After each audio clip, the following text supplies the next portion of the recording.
नमस्कार। आज हम ओलेक्ट्रा ग्रीन टेक लिमिटेड पर थोड़ी गहराई से चर्चा करने वाले हैं। हमारे पास कई तरह के सोर्सेज हैं, शेयर बाजार के आंकड़े हैं, कंपनी की प्रोफाइल है और इनके बिजनेस पर भी कुछ जानकारी है। कोशिश ये रहेगी कि इन सब से ओलेक्ट्रा की आज की स्थिति, बिजनेस फोकस और भविष्य की क्या संभावनाएं हैं, इसे समझें। और ये बात दिलचस्प है कि ये भारत की सबसे बड़ी प्योर इलेक्ट्रिक बस बनाने वाली कंपनी मानी जाती है। तो चलिए शुरू करते हैं। सबसे पहले शेयर बाजार का हाल देख लेते हैं। आज जुलाई 2025 को शेयर का भाव करीब 1214 रुपये के आसपास है। कल से कोई 1.25% ऊपर। हाँ, मामूली बढ़ाते। बिल्कुल। और हालिया ट्रेंड देखें तो एक दिन या हफ्ते भर में तो ठीक है, थोड़ी बढ़त है, लेकिन पिछले 1 महीने, 6 महीने या साल भर में देखें तो शेयर नीचे आया है। हाँ, ये गिरावट दिख रही है। पर अगर थोड़ा लंबा नजरिया लें, जैसे 3 साल या 5 साल का, तो ग्रोथ काफी जबरदस्त रही है। जी, लॉन्ग टर्म में रिटर्न अच्छा है। तो ये एक तरह का हाल की नरमी और लंबी अवधि की तेजी का मिक्सा पैटर्न है। 52 हफ्तों का हाई 1960 रुपए और लो 989 रुपए रहा है। बिल्कुल। और इसी उतार चढ़ाव को समझने के लिए ना कुछ आंकड़े देखने जरूरी हैं। जैसे कंपनी का मार्केट कैप, ये करीब आप मान लीजिए 9,800 से 9,970 करोड़ के बीच है। स्मॉल कैप कंपनी है। स्मॉल कैप, हाँ। और कुछ रेशियोज देखें तो पीई मतलब प्राइस टू अर्निंग्स रेशियो, वो करीब 70-71 है। ये सेक्टर के औसत से बहुत ज्यादा है। ओह, काफी ज्यादा है ये तो। जी। पीबी रेशियो यानी प्राइस टू बुक वैल्यू, वो भी 9.3 से 10.7 के बीच है। ये भी ऊंचा माना जाता है। और डिविडेंड यील्ड, वो तो बस नाम मात्र का है, 0.03%। एक और चीज, बीटा, ये करीब 1.4 है। तो मतलब मार्केट से ज्यादा वॉलेटाइल है, ज्यादा उतार चढ़ाव। बिल्कुल, बाजार के मुकाबले इसमें ज्यादा हलचल रहती है। टिकट टेप का स्कोर कार्ड भी यही इशारा करता है।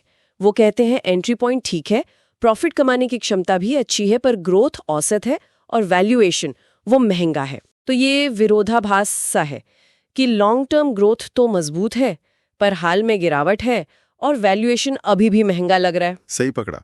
यही सवाल है कि बाजार इसे इतना प्रीमियम क्यों दे रहा है। अच्छा, अब जरा कंपनी के बिजनेस पर आते हैं। ओलेक्ट्रा ग्रीन टेक हैदराबाद की कंपनी है, 2000 में बनी थी। जी। शुरू में तो ये कंपोजिट पॉलीमर इंसुलेटर बनाती थी बिजली कंपनियों के लिए। हाँ, वो उनका पुराना बिजनेस है।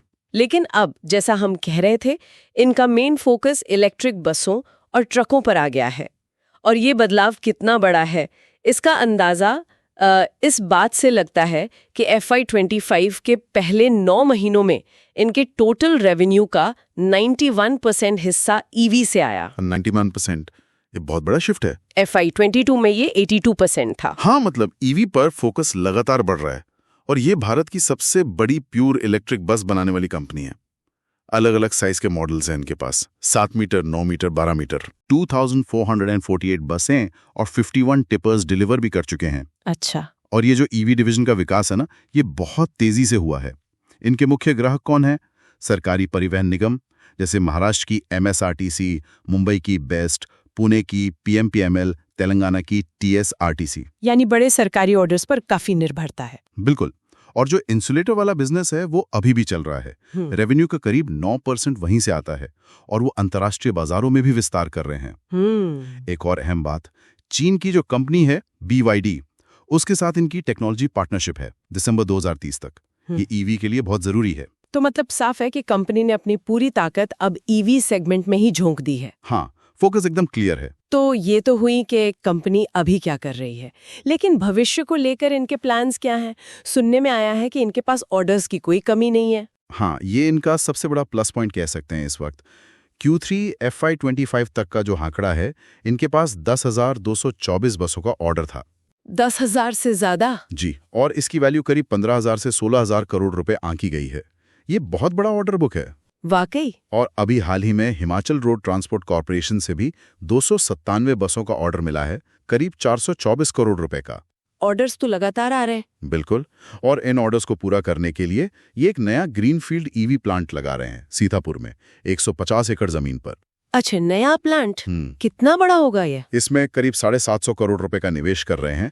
शुरुआती कैपेसिटी होगी 5,000 गाड़ियां सालाना। 5,000 यूनिट्स? हाँ, और इसे आगे बढ़ाकर 10,000 यूनिट्स तक ले जाने का प्लान है। जबरदस्त। इनका लक्ष्य क्या है प्रोडक्शन का? लक्ष्य है कि FY26 तक 2500 बसें बना लें। FY25 में इन्होंने करीब 1200 बनाई थी, तो मतलब दुगने से भी ज्यादा। ये तो बहुत एम्बिशियस प्लान्स हैं। और पिछले 5 सालों में मुनाफे में जो 123% CAGR की ग्रोथ बताई जा रही है, वो भी तो कमाल की है। हाँ, वो ग्रोथ शानदार रही है। हालांकि एक बात ध्यान देने वाली है कि जो सबसे ताज़ा तिमाही थी, Q4 FY25, उसमें मुनाफा पिछली तिमाही से कुछ कम हुआ था। अच्छा, थोड़ी नरमी आई थी। जी, तो अब अगर हम इन सब चीज़ों को जोड़कर देखें, बड़ा ऑर्डर बुक, ये नया प्लांट और विस्तार योजनाएं, प्रोडक्शन बढ़ाने का लक्ष्य और साथ में सरकार का EV पर लगातार बढ़ता फोकस। हाँ, सरकार तो बहुत पुश कर रही है EV को। बिल्कुल, तो ये सब मिलकर भविष्य में बहुत मजबूत ग्रोथ की तरफ इशारा करते हैं। लेकिन कोई चिंता की बात भी है। हाँ, जैसा हमने पहले वैल्यूएशन की बात की थी, स्क्रीनर का एनालिसिस भी कुछ चिंताएं दिखाता है। एक तो वही कि स्टॉक अपनी बुक वैल्यू के मुकाबले काफी महंगा ट्रेड कर रहा है। दूसरा, पिछले 3 सालों में रिटर्न ऑन इक्विटी मतलब ROE वो थोड़ा कम रहा है। ROE कम रहा है? जी, और कंपनी जो कर्ज ले रही है उसकी लागत भी ज्यादा है, हाई कॉस्ट ऑफ बोरोइंग। तो एक तरफ ये मजबूत ग्रोथ की कहानी है, बड़े ऑर्डर्स हैं, विस्तार है, और दूसरी तरफ ये वित्तीय चिंताएं हैं, जैसे महंगा वैल्यूएशन और ROE। बिल्कुल, तो इन दोनों के बीच एक संतुलन देखना होगा। तो अगर हम संक्षेप में कहें, ओलेक्ट्रा भारत के EV बस मार्केट में एक अहम खिलाड़ी है। इनके पास विस्तार की बड़ी योजनाएं हैं, ऑर्डर बुक भी बहुत मजबूत है। सही। लेकिन साथ ही स्टॉक में उतार चढ़ाव काफी है और वैल्यूएशन को लेकर सवाल बने हुए हैं। एकदम सही। और आखिर में एक सवाल मैं सोचने के लिए छोड़ना चाहूंगा। जी। देखिए, सरकार इलेक्ट्रिक मोबिलिटी पर जोर दे रही है, ओलेक्ट्रा की मार्केट में पोजीशन भी अच्छी है, ऑर्डर बुक भी बड़ा है, सब ठीक है। पर क्या बाहरी फैक्टर्स जैसे कंपटीशन, टाटा मोटर्स है, महिंद्रा एंड महिंद्रा जैसे बड़े खिलाड़ी भी स्पेस में हैं, तो बढ़ता कंपटीशन या फिर मान लीजिए सरकारी नीतियों में कोई अचानक बदलाव आ जाए, हाँ, ये मुमकिन है। तो क्या ये फैक्टर्स इनके इतने बड़े ऑर्डर बुक और महत्वाकांक्षी लक्ष्यों पर असर डाल सकते हैं? ये देखने वाली बात होगी। बिल्कुल, ये एक जरूरी सवाल है जिस पर आगे नजर रखनी होगी। दोस्तों, आशा है कि ये पॉडकास्ट आपको पसंद आया होगा। आपके स्टॉक या कंपनी का एनालिसिस पॉडकास्ट सुनना चाहते हैं? हमें कमेंट में जरूर बताइए, हम उसे अपनी आने वाली वीडियोस में जरूर शामिल करेंगे।